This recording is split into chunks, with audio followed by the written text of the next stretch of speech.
Bom, e aí eu já passo aqui para a Jana, que vai trazer notícias de algo que está acontecendo nesse momento aqui, notícias quentinhas, fresquinhas. Jana, você vai falar de COP, né? Então já Oi, conta tudo oi. para a gente, porque se tem alguém que manja do que está acontecendo nessa história, é você. Oi, oi, pessoal, bom dia. Todos me ouvem bem? Tá, beleza. Super. Então, tá bom. Bom, pessoal, hoje eu venho trazer aqui para vocês notícias da COP. COP 30 vem por aí. Eu sei que, né, assim, é um assunto que vem circulando bastante aí e acaba que muitos, enfim, muitos, né, dos brasileiros que veem as notícias às vezes não sabem a importância do que vai acontecer nas próximas 2 semanas no Brasil. Então, eu quis trazer aqui para vocês. Bom, pessoal, a COP é a Conferência das Partes para o Clima, tá? É por isso que é COP. Então, a Conferência Mundial das Nações Unidas para falar sobre mudanças climáticas começa segunda-feira da semana que vem e vai até o dia 21.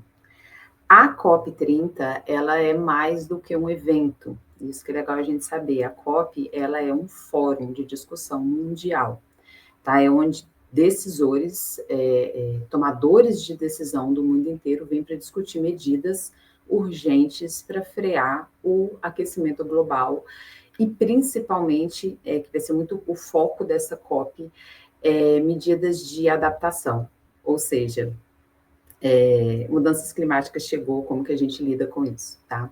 A COP, ela acontece, a COP 30, né, então a sua 30ª edição, ela acontece no Brasil, o Brasil é o presidente da COP esse ano, acontece em Belém, então bem significativo a escolha de se fazer lá, porque é no meio da floresta amazônica, né, a floresta amazônica, em se falando de Brasil, é um dos grandes desafios em termos de mudanças climáticas, né, pelo avanço, muitas vezes que a gente vê da própria devastação da floresta, e isso impacta bastante o clima globalmente.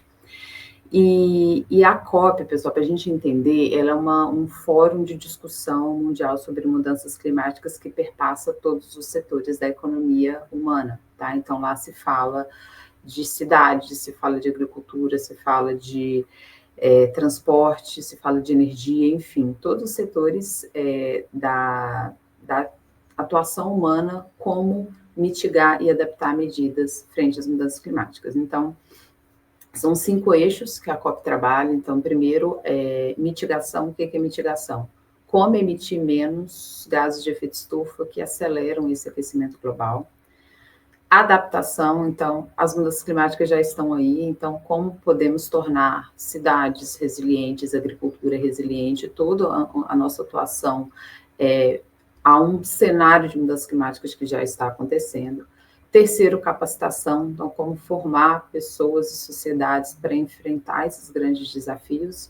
O quarto, tecnologia, então, como apresentar e desenvolver ciência e tecnologia frente a esse cenário. E o quinto, e é o mais importante, foco desta COP, que é financiamento climático. Não se fala em avanço frente às mudanças climáticas se a gente não estiver falando de financiamento para compensação climática. Então, o que é isso? É importante a gente entender também. Os efeitos das mudanças climáticas, pessoal, eles são acumulativos ao longo dos anos e das décadas. Então, o que a gente vê de efeito hoje é reflexo de séculos de atuação humana com combustíveis fósseis, né, com formas de desenvolvimento não tão sustentáveis. Hoje a gente vê esses efeitos e o que a gente faz hoje vai refletir no nosso futuro, né? Então, quando a gente fala de mecanismos de compensação climática, muito do desenvolvimento das sociedades humanas que nos trouxe até aqui veio de países desenvolvidos que, sim, devastaram suas reservas naturais, usaram fontes não renováveis de energia, né, principalmente carvão, petróleo, e agora pedem que os países, muitas vezes ou menos desenvolvidos ou com menos condições econômicas, conservem os seus recursos naturais e diminuam a sua produção, né, para mitigar a emissão de gases de efeito estufa. E isso tem um grande problema, né, porque como você... Então, a gente desenvolve de uma forma sustentável, mas a gente precisa ter recursos para fazer esse desenvolvimento sustentável. Porque hoje, o que acontece? populações e países que mais sofrem os efeitos das mudanças climáticas são justamente aqueles que menos contribuíram para isso. Então, os mecanismos de compensação climática vêm nesse sentido. Então, como ter um grande fundo global de países desenvolvidos, em especial América do Norte e Europa, para subsidiar um desenvolvimento econômico e uma resiliência das sociedades dos países do Cone Sul, né? Que necessitam de recurso para esses mecanismos, para a tecnologia, para a capacitação, como eu falei. A COP no Brasil também, ela vem fortemente com o financiamento climático como uma das principais pautas. A adaptação, porque se falou muito nas últimas COPs em mitigação. Então, quais são os compromissos dos países com as suas metas nacionalmente determinadas, né, as NDCs, para emitir menos gás de efeito estufa? Então, isso é mitigação, emitir menos. Mas, no Brasil, o foco vai ser adaptação. A questão é, já temos as mudanças climáticas, o que fazer para que as nossas sociedades, as nossas populações, os nossos sistemas agroalimentares, eles sejam mais resilientes frente aos eventos climáticos extremos, né, que a gente enfrenta, frente ao aquecimento de oceanos, enfim, todas as dificuldades que as mudanças climáticas vêm trazendo. Então, a adaptação vem muito forte, né, inclusão socioprodutiva, desenvolvimento de mais vulneráveis, cuidado com cidades, né? A gente viu aí os efeitos drásticos que teve as enchentes no Rio Grande do Sul, então como tornar as nossas cidades mais resilientes. Então, de novo, financiamento, adaptação, e vem, assim, muito forte o componente da bioeconomia, da biodiversidade, então como explorar esses recursos naturais, tornando isso capital econômico.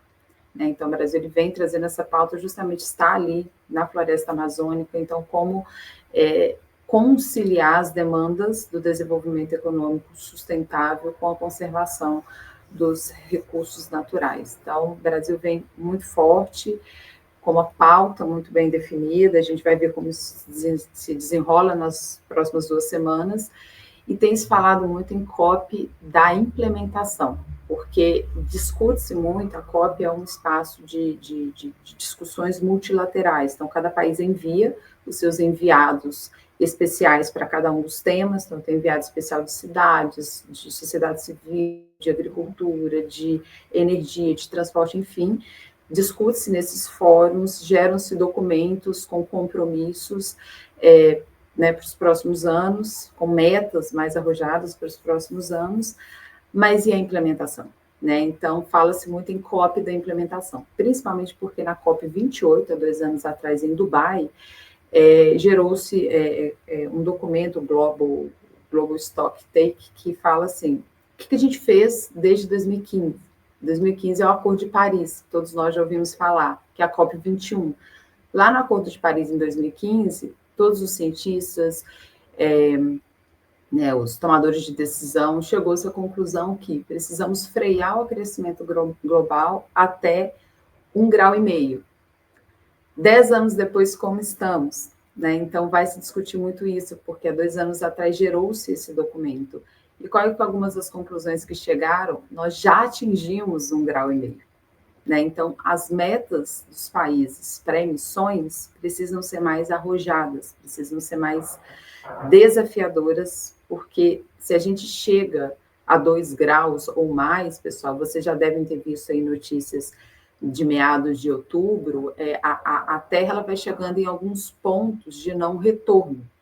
E esses pontos de não retorno eles são críticos para as dinâmicas ecológicas.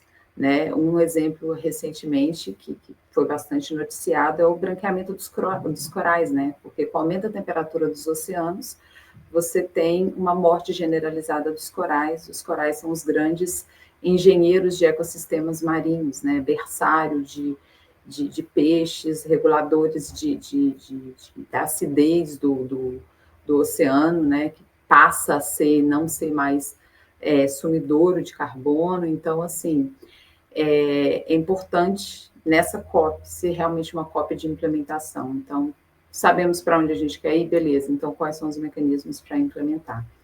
E fechando, falando de agricultura, que é a minha área, né, a gente, como Embrapa, né, como governo brasileiro, nós entregamos aí um denso documento, que vale a pena, é público para todos conhecerem, que apresenta os principais desafios e contribuições da agricultura frente a esse cenário, porque a agricultura tem grandes desafios frente a mudanças climáticas, principalmente no Brasil, combate ao desmatamento ilegal, mas também uma agricultura de baixo carbono, uma agricultura mais resiliente às mudanças climáticas, mais inclusiva digitalmente, socialmente, e a gente entrega esse documento para subsidiar essas decisões, porque, fechando a minha fala, tem uma linha de raciocínio muito legal do Roberto Rodrigues, que é o ex-ministro da Agricultura do Brasil e é o enviado especial do Brasil para a COP.